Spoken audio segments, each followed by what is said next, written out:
رات کو سونے سے پہلے ایک مرتبہ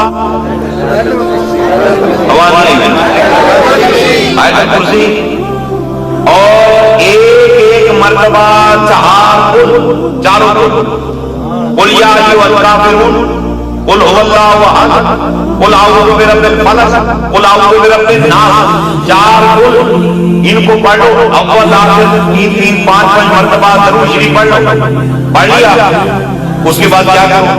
سونے سے پہلے ادھر دیکھیں ہاتھوں پہ پھونکو۔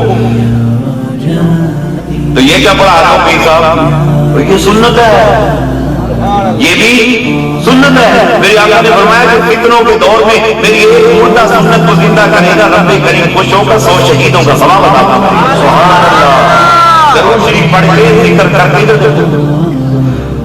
پھونکے، چہرے پہ بند، پھر جسم پہ بند، یہ سنت ہے۔ میرے آقا خود پڑھ کے اور اس کے بعد وہ اس طریقے سے اپنے جسم پہ اپنا دست خود پھیرتے۔ میرے آقا نے کیا نہیں بتایا، سب کچھ بتا دیا۔ فرمایا جو کوئی ایسا کرے وہ جنات کے جادو ٹونے کے ہر طرح کی شر سے محفوظ کر دیا جاتا ہے۔ رب کریم اس کو اپنے خوبصورت پردوں میں ڈھانپ لیتا ہے۔